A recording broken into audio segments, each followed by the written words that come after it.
하나원이라는 시인이 있어요. 1919년에 태어나서 1975년에 죽었습니다.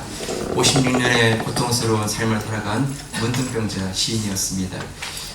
그분이 쓴 시 가운데 전라도길, 부제로는 소록도 가는 길이라고 되어 있는 시가 있습니다. 가도 가도 붉은 황토길, 숨막히는 도입분 이들아, 낯선 친구 만나면 우리들 문둥길이는 반갑다. 천안 삼거리를 지나도 수세미 같은 해는 서산에 남는데, 가도 가도 붉은 황토길, 숨막히는 도의 속에서 절름거리며 가는 길, 신을 벗으면 버드나무 밑에서 찌개다비를 벗으면 발가락이 또 하나 없어졌다. 앞으로 남은 두 개의 발가락이 잘릴 때까지 가도 가도 천리먼 전라도길. 여러분, 이 하나원 시인은 함경북도의 부유한 집의 장남으로 태어났습니다. 일제시대에 일본에서 유학했고 또 중국에서 유학 가서 베이징 대학을 다닌 수재였습니다. 그렇지만 14살에 몸에 이상이 느껴지기 시작했고 17살에 최종적으로 문둥병 판정을 받게 되었습니다. 그때부터 그의 삶 가운데는 말할 수 없는 고통이 밀려왔습니다. 몸이 고통스럽고 힘든 것은 말할 것도 없고 가족과 떨어지고 인간으로서 가질 수 있는 모든 존엄성을 다 잃어버렸습니다. 그렇다고 또 죽을 수도 없었습니다. 여러분, 이것이 문둥병에 걸린 사람의 모습입니다. 우리가 오늘 본문에도 한 문둥병자가 나오고 있습니다. 요즘은 이 거의 문둥병이 없어졌지만, 한센시병이라고 하는 이 병이 없어졌지만, 예수님 당시에는 먼지도 많고 또 잘 물이 귀해서 씻지 못하기 때문에 아마 이런 문둥병이 많이 발생한 것 같습니다. 그 문둥병자가 오늘 주님과 만나고 있습니다. 여러분, 40절 말씀을 같이 한번 읽으실까요? 40절 말씀 시작. 한 문둥병자가 예수께 와서 꿇어 엎드려 간구하여 가로되 원하시면 저를 깨끗게 하실 수 있나이다. 여러분, 이 문둥병이라는 것은 참 죄와 비슷합니다. 문둥병은 서서히 자랍니다. 문둥병에 감염되면 한 3년 동안은 우리 몸 안에 잠복합니다. 그러다가 이제 3년이 지나면 서서히 밖으로 그 증상이 나타나기 시작합니다. 반점이 돋아나고 살점이 떨어지고 온몸에 이제 표시가 나는 것이죠. 눈썹이 빠지고 손가락이 떨어지고 발가락이 떨어지는, 코가 비뚤어지고 입술이 비뚤어지는 이런 것이죠. 여러분, 죄도 비슷합니다. 처음에 죄를 지을 때는 표시가 나지 않습니다. 그런데 그 죄는 조금씩 자라기 시작합니다. 그리고 그것은 점점 커지면서 우리 삶 가운데 엄청난 그런 무게로 다가오기 시작하죠. 죄는 서서히 우리의 삶을 조여오기 시작하고 나중에 우리의 삶을 벼랑 끝으로 몰아가기 시작합니다. 그리고 그 벼랑의 소리를 떨어뜨리고 마는 것이지요. 여러분, 문둥병에 걸린 사람은 모든 관계가 단절되어집니다. 사랑하는 사람과 헤어져야 되고 부모님과 사랑하는 연인과 아이들과 헤어져야 합니다. 처음에는 병을 숨기고 이약저약을 쓰면서 고쳐보려고 하지만 나중에는 고칠 수가 없게 되면 이제 더 이상 가족들도 함께 할 수가 없는 것입니다. 왜냐하면 문둥병을 옮길 수 있기 때문에. 그래서 여러분, 그렇게 결국 몸부림치다가 결국 혼자가 되어서 떨어질 수밖에 없는 것이 문둥병입니다. 죄도 마찬가지입니다. 처음에 죄를 질 때는 같이 짓습니다. 이 사람도 저 사람도 막 같이 어울릴 수 있습니다. 그런데 여러분, 죄가 깊어지면 죄는 점점 사람을 외롭게 하고 고독하게 만듭니다. 죄를 지으면 점점 관계가 단절되기 시작하고 사람이 거칠어지기 시작합니다. 갑자기 화를 펑 내고 술을 마시고 외로워지고 나중에는 죽고 싶다고 이렇게 말을 하기도 합니다. 사람을 점점 죄는 외롭게 만들고 고독하게 만드는 것이지요. 문둥병은 혼자만 있지 않고 반드시 주위 사람들에게 전염을 시킵니다. 그리고 그것은 자신의 한 부분만 아니라 몸 전체로 이렇게 퍼져가는 전염성을 가지고 있습니다. 육체가 아니라 한 사람의 정서, 가치, 내면, 다른 사람과의 관계, 그리고 그리고 영적인 부분까지 다 전염시켜서 망가지게 만듭니다. 여러분, 죄도 마찬가지입니다. 죄가 점점 깊어지면 사람들과 단절이 될 뿐만 아니라 자신의 육체와 영혼을 점점 이렇게 저주 가운데, 비참한 가운데 떨어지게 만드는 것이지. 여러분, 오늘 본문에 나오는 이 문둥병자도 여러분, 이 문둥병이 들면서부터 모든 걸 다 잃어버렸습니다. 인간으로서의 존엄성, 가치, 가족과의 관계, 그 모두가 다 떨어져 나간 것이지요. 몸이 아픈 것보다 더 힘든 것은 소외되는 것, 홀로 남는 것, 이것입니다. 사람들 만나면 자기의 입술을 가리고 나는 부정한 사람입니다. 나는 부정한 사람입니다. 이렇게 외치지 않으면 사람들은 그를 향하여서 돌을 던지는 것입니다. 그런데 배고픔과 굶주림, 이것 때문에 사람들에게 나아가서 뭔가를 구걸해야 되는 것입니다. 그런 문둥병자를 향한 사람들은 여기 또다시 돌을 던지는 것입니다. 여러분, 문둥병자가 처음부터 문둥병자는 아니었습니다. 그도 한때는 깨끗하고 정결한 사람이었습니다. 그러나 문둥병에 걸리고 난 다음부터는 그의 인생에는 저주와 불결과 거절과 소외, 이것이 나를 따라다니는 것입니다. 더 절망적인 것은 문둥병에 한번 걸리면 더 이상 그것을 어떻게 해결할 수가 없다는 것입니다. 그 문둥병에서 벗어날 수가 없는 것입니다. 평생 그렇게 살다가 그의 인생은 끝나고 마는 것입니다. 아무런 소망도 보이지 않고 아무런 희망도 보이지 않는 저주와 절망 가운데 살아가는 삶이 문둥병자의 삶인 것입니다. 여러분, 이런 문둥병을 앓고 있는 가운데 소망이 무엇일까요? 이 문둥병에서 벗어날 수 있는 희망이 무엇일까요? 자, 여러분, 많이 들었고 여러분들이 너무 잘 아는 것 같지만 여러분, 정말 이 무서운 질병, 사람 힘으로 해결할 수 없는 이 질병, 여기서 해결할 수 있는 유일한 분은 예수 그리스도이십니다. 우리의 죄를 해결할 수 있는 유일한 분은 예수 그리스도 한 분이십니다. 목사님, 그건 우리가 다 알고 있지 않습니까? 뭘 그걸 세상 반복합니까? 근데 여러분, 중요한 사실은 우리가 알고 있는 것으로만 안 되고 우리가 정말 문둥병을 앓고 있고 그런 죄를 가지고 있다면 주님께로 나와야 합니다. 예수님을 만나기 위해서 그분께로 나와야 합니다. 오늘 본문의 40절 말씀에 문둥병자가 이렇게 말하죠. 한 문둥병자가 예수께 와서 꿇어 엎드려 간구하여 가로되 원하시면 저를 깨끗게 하실 수 있나이다. 여러분, 주님께 나오기 위해서 아마 주변에 있는 많은 사람들이 그를 아마 돌을 던는지 몰라요. 근데 그 돌을 맞으면서 주님 앞으로 나왔습니다. 저주와 비난과 욕설과 침뱉음과, 그리고 주님 앞에 나와서 그가 드리는 말씀은 원하시면 저를 깨끗게 할 수 있나이다. 여러분, 문둥병자의 유일한 소원은 이 병에서 빨리 낫는 것입니다. 그러면 예수의 발을 붙잡고 나를 좀 낫게 해주세요. 나를 좀 고쳐주세요. 나를 어떻게 좀 해보세요. 이렇게 강요할 수도 있고 어떻게 보면 몸부림을 칠 수 있는데, 이 문둥병자는 너무나 놀라운 고백으로 얘기하는 것이죠. 주께서 원하시면 저를 낫게 할 수 있습니다.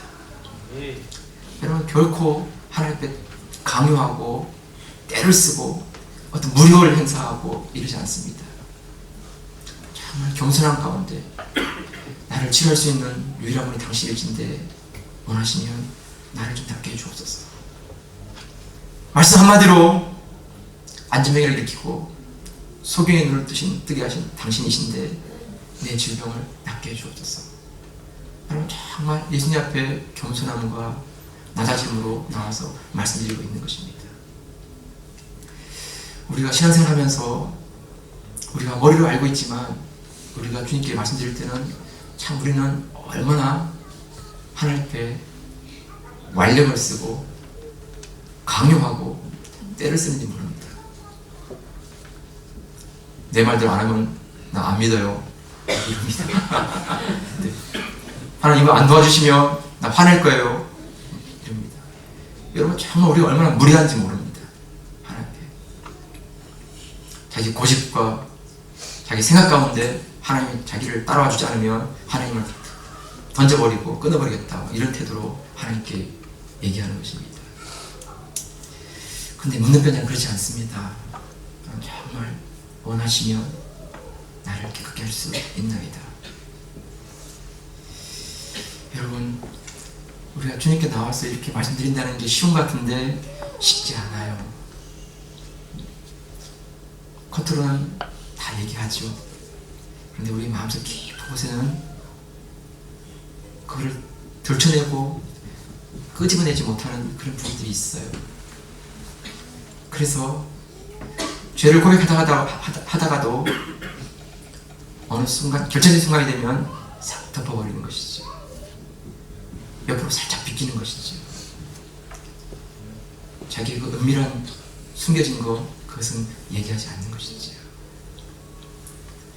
여러분, 주님을 대면하고 하나님 앞에 나와서 자기의 마음을 연다는 게 말같이 쉽지가 않아요. 정말 우리가 겸손한 마음이 아니면, 낮아진 마음이 아니면, 정말 하나님의 도우심을 사모하는 그 마음이 아니면 우리 마음속에 가장 깊은 것까지를 하나님께 열지 않는 것입니다. 적당한 부분들, 그냥 겉에 있는 부분들, 그것들만 얘기하고 끝나는 것이죠. 묻는 편자는 자기의 모습을 드러내 보이고 나를 고쳐달라고 이렇게 말씀드리고 있습니다. 어떤 일이 났죠? 어떤 일이? 41절을 한번 보세요. 41절 시작. 예수께서 민망히 여기사 손을 내밀어 저에게 대시며 가사대 내가 원하노니 깨끗함을 받으라 하신대. 여러분, 주님께서 이 묻는 편자에게 손을 내밀어 대셨다는 것입니다. 여러분, 참 이게 어떻게 보면 참 쉬운 일이 아니에요.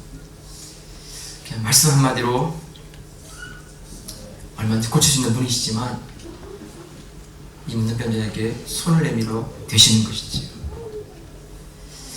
여러분, 주님께서 말씀하셨어요. 이사 1장 18절 말씀에 너희 죄가 주홍 같을지라도 눈과 같이 혀질 것이요 진홍같이 붉을지라도 양털같이 희게 되리라 약속하셨어요. 이사 53장 6절에 보면 우리는 다 양 같아서 그렇게 행하여 각기 제 길로 갔거늘 여호와께서는 우리 무리의 죄악을 그에게 담당시키셨도다. 주님께서 우리 모든 무리의 죄악을 다 담당할 수 있는 그런 능력, 그런 십자가로 우리 죄를 처리해 주셨어요. 그래서 여러분, 정말 주님께 나와서 그 문제를 고백하고 우리의 죄 용서받기를 하나님께 고백드리면 주께서 그것을 받으시고 용서할 수 있는 그런 분이세요. 말씀 한마디로 얼마든지 그 죄를 사할 수 있는 분이세요. 그런데 오늘 주님께서는 말씀 한마디로 치유하시는 것이 아니라 그 묻는 편자에게 손을 내밀어 그의 몸에 손을 대셨다는 것이에요. 여러분, 러브 터치지요. 사랑으로 터치해 주시고 사랑으로 만져주시는 것이지요. 왜 이렇게 했을까요? 왜 이렇게? 만약 묻는 편자가 낫지 않으면 주님도 부정한 사람이 되는 거예요. 묻는 편자에게 손을 대고 만지면 유대의 결례법에 의하면 7일 동안 동네에 들어올 수가 없어요. 묻는 병이 얼마나 잘못하는지를 확인한 다음에 들어올 수가 있어요.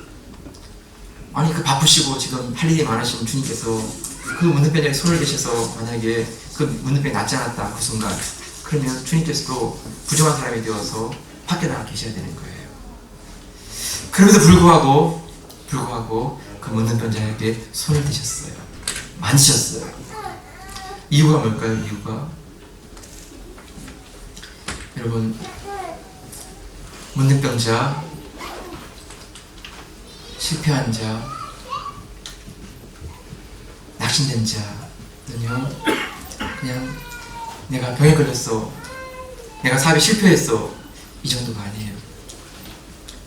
그분들의 마음의 깊은 데는 하나님께 버림받았다라고 하는 그 절망감이 더 큰 것이에요. 하나님 나를 버리셨고, 하나님 내 기도를 외면하셨고, 하나님 내 인생을 던지고 하셨다. 나는 저주받았고 버림받았고 철저하게 실패한 인생이라고. 그런 패배감, 절망감이 더 큰 것이에요. 그런 한 영혼을 향하여서 말씀으로만 하지 않으시고 주님께서 손을 대시는 것이죠. 아니야, 너는 버림받지 않았어.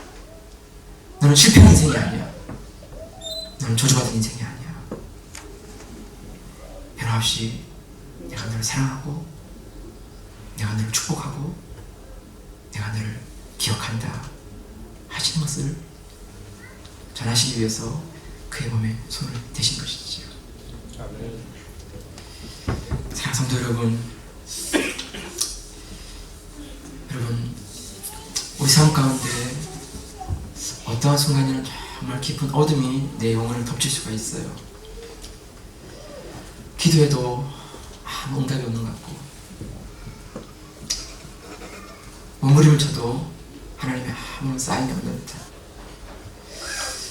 나를 포기하시고 나를 던져버리시고 나를 내버려 두신 그런 마음. 여러분, 그것은 사탄이 우리에게 주는 마음이에요. 그것은 어둠이 우리에게 주는 메시지예요. 아니에요. 여러분, 그런 어둠이 덮치고 그런 절망감이 있을 때 여러분, 우리가 할 일은 주님께 나아가서 우리의 마음을 여는 것이에요. 내가 할 수 있는 것은 그것이 전부예요. 그런데 내 마음을 열기만 하면 여러분, 그 가운데 주님께서 손을 내미셔서 나를 타치하시고 내 영혼을 만지시고 소망을 주시고 격려하시면서 일으켜 주시는 하나님이세요. 아무리 오랫동안 덮여있던 무덤이라 할지라도 그 문이 열리기만 하면 햇빛은 들어가는 것이에요. 그 가운데 다시 생명이 살아나고 소망이 살아나는 것이에요. 어둠이 떠나가는 것이에요. 여러분, 문을 열기만 하면 하나님 다시 역사하세요. 하나님께서 두드리시만 기다리시는 거예요. 패배감과 실패감과 절망 가운데 있을 때, 내 힘으로 어찌할 수 없는 그런 한계를 경험할 때 내가 할 수 있는 것은 주님께 나아가서 마음의 문을 여는 것이에요. 주님께서 찾아오시고 그 안에 밝은 빛을 주시고 나를 만지시면서 다시 일으키시고 함께 가시는 것이지. 사랑하는 성도 여러분, 죄에 빠져 헤매일 때에 지쳐버린 나의 모습은 못 견디는 아픔 속에서 그렇게도 쓰러졌을 때 아무도 오는 사람이 없어 정말로 난 외로웠네. 그때 주님 내게 찾아와 사랑으로 함께 하셨네. 병든 자여 내게 오라, 가난한 자 내게 오라. 죄에 빠진 많은 사람들아 모두 다 내게 오라. 여러분, 이 약속은 거짓이 아니에요. 병든 사람, 실패한 사람, 지친 사람, 주께로 나오면 주님께서 그를 만지시고 회복시켜주세요. 자, 여러분, 주님께서 그를 만지실 때 그는 나았어요. 어떤 일이 났죠? 44절을 한번 보세요. 44절 말씀 시작. 가라사대 삼가 아무에게 아무 말도 하지 말고 가서 내 몸을 제사장에게 보이고 내 깨끗게 됨을 인하여 모세의 명한 것을 띄어 저희에게 증거하라 하셨더니. 네, 여러분, 이 문둥병자가 나았어요. 얼마나 기뻤겠어요. 썩어가고 냄새나던 그 몸의 그것들이 다 사라지고 새살이 돋고 온전해진 그 모습. 이 사람은 정말 기쁨으로 춤을 추면서 하나님을 찬양하는 그런 지금 순간이 있을 거예요. 그리고 그의 마음속에는 이제는 막 스쳐 지나가는 거예요. 엄마, 내가 나았어요. 아빠, 내가 이제 나았어요. 사랑하는 가족과 사랑하는 친구들과 사랑하는 여인, 그 사람들의 얼굴이 지나가면서 자기의 온전한 모습, 회복된 모습 이것을 보여주고 싶었을 거예요. 그런데 주님께서 그 나음을 받은 그 사람에게 하시는 말씀이 뭐죠? 이렇게 말씀하시잖아요. 가서 내 몸을 제사장에 보이고 모세의 명한 것을 드려 저에게 증거하라. 네, 여러분, 이 나은 것이 그 나은 것으로만 기쁜 게 아니라 제사 앞에 가서 내가 나았습니다 하는 것을 확인하고 그리고 감사함으로 하나님께 예물을 드리며 하나님을 찬양하라고 말씀하시죠. 이것이 우선이라고, 이것이 먼저라고 말씀하시죠. 네, 여러분, 그래요. 우리가 정말 기쁜 일이 있고 감사한 일이 있고 정말 영광스러운 일이 있을 때 우리가 사람을 떠올리면 안 되고 먼저 하나님을 바라봐야 되는 거예요. 우리가 그분을 높이고 그분께 감사하고 그분께 찬양해야 되는 것이에요. 여러분, 이 사람은 너무나 기뻤어요. 그래서 그 기쁨 가운데 주님 앞에 나가서 그 말씀대로 제사 앞에 나가서 예물을 드리고 감사드리고, 그렇지만 너무나 기쁘니까 사람들에게 또 얘기를 하는 거예요. 이 사람이 너무나 많은 자랑을 얘기를 하게 되니까 사람들이 주님께로 막 몰려왔어요. 그런데 주님께서의 가장 주된 목적은 병을 낫게 주는 게 아니에요. 하나님 나라를 전하시고 복음을 전하시는 것이 주님의 가장 주된 목적이었죠. 너무 많은 사람들이 몰려오니까 주님께서 잠시 그 자리를 피하셨어요. 그런데 어떤 일이 일어났죠? 여러분, 45절 마지막으로 한번 보시겠습니다. 45절 시작. 그러나 그 사람이 나가서 이를 많이 전파하여 널리 퍼지게 하니 그러므로 예수께서 다시는 드러나게 동네에 들어가지 못하시고 오직 바깥 한적한 곳에 계셨으나 사방에서 그에게로 나아오더라. 주님께서 잠시 그 자리를 떠나셨어요. 바깥 동네에 나가셨어요. 그런데 놀라운 사실은 수많은 사람들이 그 주님께로 몰려왔다는 거예요. 사방에서 나왔어요. 네, 여러분, 그래요. 사람들은 알만한 것은 다 알아요. 아무리 숨기고 감추어도 여러분, 일어난 사실에 대해서는 다 듣고 알게 되는 것이에요. 아무리 떠벌리고 얘기해도 아는 것은 아닌 거예요. 사람들은 그걸 다 아는 거예요. 사람들은 이 문둥병자가 나왔다는 소식을 듣고 주님이 어디 계신지 모르지만 그분을 향해서 사람들이 다 사방에서 몰려오는 것이에요.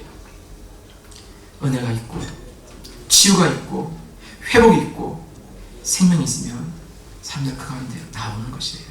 그래서 함께 그 은혜 가운데, 그 치유 가운데, 그 회복 가운데 같이 동참하기를 원하는 것이죠. 여러분, 우리 삶 가운데 하나님의 향기가 드러나고 주님의 은혜가 드러나고 하나님의 생명이 드러나면 주변의 사람들이 함께 몰려오는 것이에요. 그분들과 함께 주님을 높이고 찬양하고 함께 기뻐하면서 함께 믿음 안에서 살아갈 수 있는 그런 은혜, 기쁨을 맛보게 되는 것이에요. 한 사람을 소개하고 저는 마치려고 해요. 하덕규라고 하는 가수죠. 이분은 전에는 마약 중독자였어요.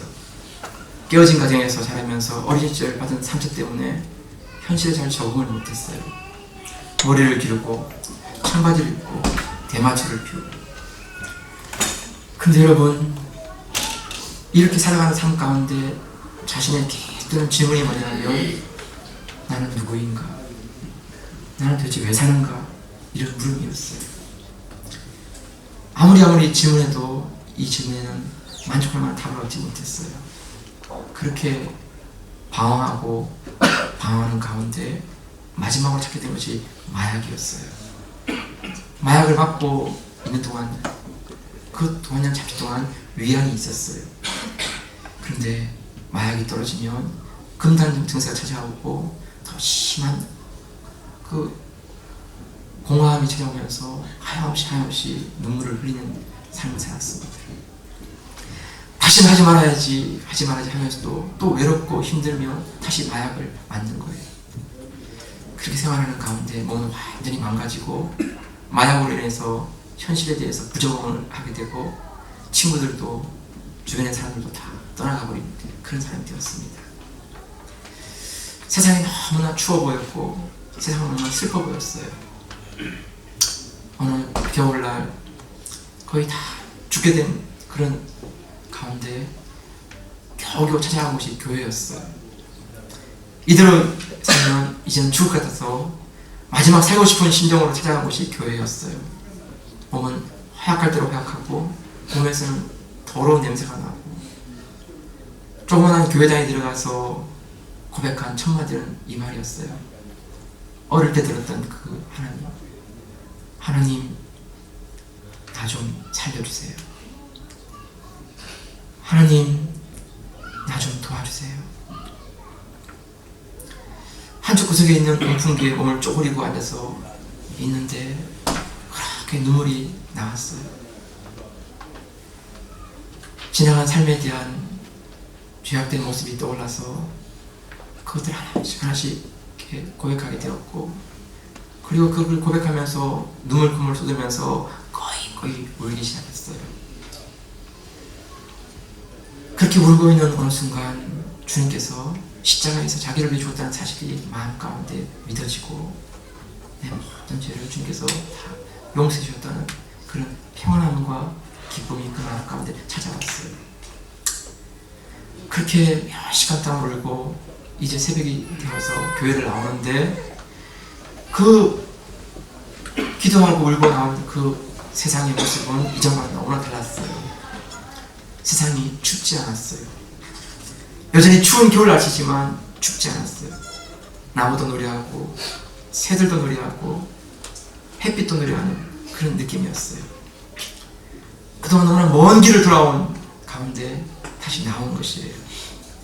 꽁꽁 얼어붙었던 그 마음 가운데 주님께서 찾아오셔서 그 마음을 녹여주신 그 기쁨, 그 행복감이 밀려왔어요. 여러분, 이 주님을 만난 그분께서 가시나무라는 노래를 만들었어요. 이분이 부르는 노래를 찾았는데 너무 노래가 무거웠어요. 그래서 소양이라는 CCM 가수가 부르는데 영상이 조금 그렇지만 이해하시고 한번 보시죠. 4분만 보시고 다음 이어가겠습니다.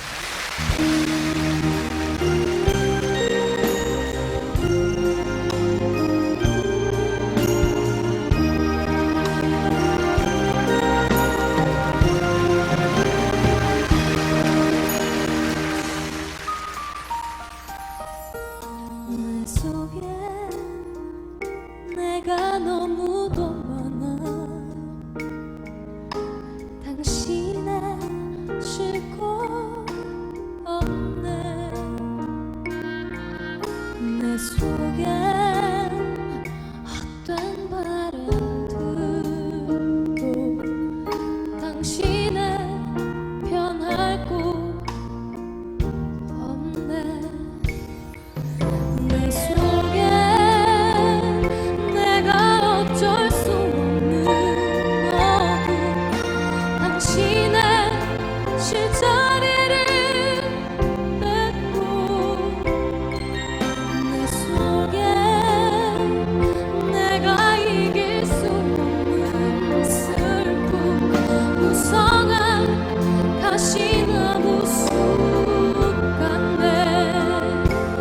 바람만 불면 그 메마른 가지 서로 부대끼며 울어대고, 쉴 곳을 찾아 지쳐 날아온 어린 새들도 가시에 찔려 날아가고,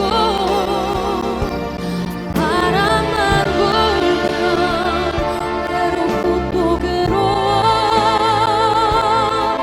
슬픈 노래를 부르던 날이 많았는데,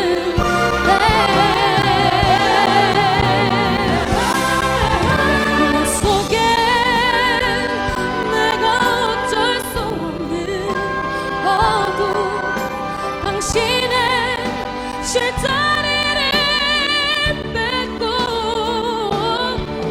내 속에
우리는 문둥병자가 아니지요.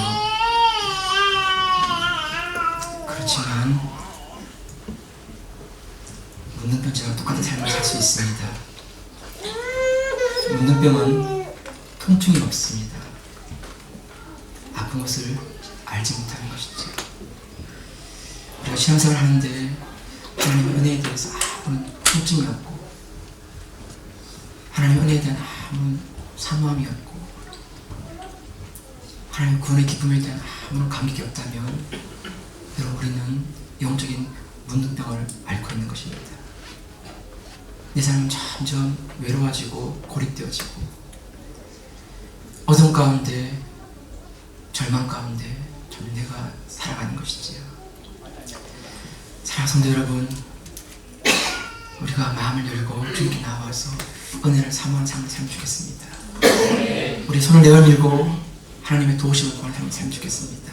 그래서 우리가 어둠 가운데 죽어가는 가운데 살아가는 그런 신앙이 아니라 생명이 살아있고 하나님의 그 은혜가 흘러나오는 그런 삶을 살면 좋겠습니다. 여러분, 내 삶에는 어떤 향기가 나고 있습니까? 생선을 싸면 반드시 생선을 싼 비린 냄새가 납니다. 그런데 향나무를 싸면 향기의 냄새가 흘러나오는 것이죠. 내 삶 가운데 어떤 향기가 흘러나오고 있습니까? 그리스도의 구원, 그리스도의 사랑, 그리스도의 은혜, 그리스도의 치유. 여러분 정말 이 은혜가, 이 향기가 우리에게 드러나기 원합니다. 우리 주위에 있는 사람들이 그 향기 때문에 함께 주님을 찬양하고 함께 기도하고 함께 주님께 나갈 수 있는 그런 귀한 삶 되기를 주의 이름으로 축복합니다. 이 시간 같이 한번 기도하겠는데, 사랑하는 여러분, 우리 안에 기도가 살아있기 원합니다. 말씀이 살아있기 원합니다. 예배가 살아있기 원합니다. 찬양이 살아있기 원합니다. 하나님의 은혜가 흘러가기 원합니다. 여러분, 나는 결코 실패한 자가 아닙니다. 버림받은 자도 아닙니다. 내게 이런 절망과 어둠 가운데 있다 할지라도 우리 주님께서 그 가운데 빛을 발하셔서 하나님 드러나시기 원하시고 주님의 증거되기를 원하십니다. 여러분, 사람에게 인정받고 사람에게 얘기하는 것이 아니라 제사장에게 가서 내 몸을 보이고 모세가 명한 율법의 그 예물을 드리라고 말씀해 주셨습니다. 여러분, 어둠 가운데 그 실패 가운데 있다 할지라도 모세가 명한 그 예물을 가지고 주님께 나올 때 주님께서 그 예배를 받으시고 주님의 영광 가운데 주님 이름 가운데 드러내시는 그 귀한 것으로 증거해 주실 것입니다. 우리를 일으켜 주시고 붙잡아 주시고 회복시켜 주실 것입니다. 여러분, 이 은혜를 사모하면서 우리 하나님 나라 삼과 같이 합심해 한번 기도하겠습니다. 하나님 아버지 감사합니다. 우리 안에 하나님 우리가 묻는 건자는 아니라 할지라도 영적으로 하나님 우리가 하나님 앞에 주저앉아 있고 하나님 무뎌진 아무런 감각도 없이 생각되어 살수 있습니다. 우리가 다시 한번 깨어나게 하시고 회복되게 하시기로 축복해 주시기를 원합니다. 하나님 아버지, 우리들 가운데 하나님 아버지 항상 이게 말하지 않지만 감춰지는 데 깊어진 문제에서 우리가 하나님 다시 함께 하도록 해주시고 주님 한 번만을 가까우면 하도록 축복해 주시기를 원합니다. 하나님의 그 만져주시면 도와주시고 어둠 가운데 절망 가운데 죽음 가운데 하나님 찾아와 주시고 하나님 만나 주시기를 원합니다. 생명과 흘러도록 도와주시기 원합니다. 은혜가 흘러가게 해주시기 원합니다. 소망이 흘러가도록 도와주시기 원합니다. 빛과 흘러가도록 도와주시기 원합니다.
아무런 갈망과 소망이 없는 가운데 하나님 우리가 점점점 서서히 우리가 죽어가는 그런 가운데 있다 하면 하나님 정말 이 시간 우리의 반응을 돌이켜서 주님께 나아가기 원합니다.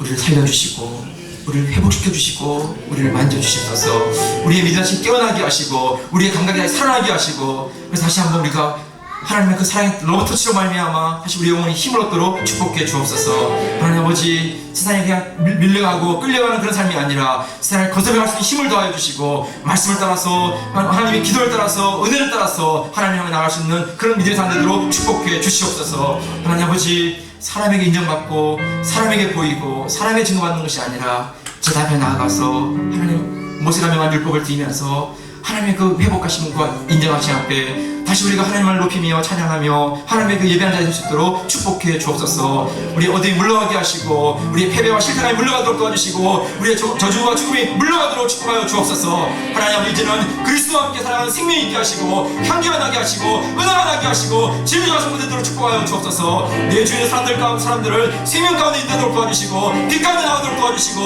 하나님 진리 가운데 나오도록 도와주시고 그리스도의 구원 가운데 나오도록 인도하여 주시옵소서. 하나님 나는 할 수 없지만 하나님 하시는 분이십니다. 나는 불가능하지만 하나님 하십니다. 하나님 그 소망 가운데 다시 쓰임받게 하시고 그 주님의 능력 가운데 붙들리도록 축복해 주옵소서.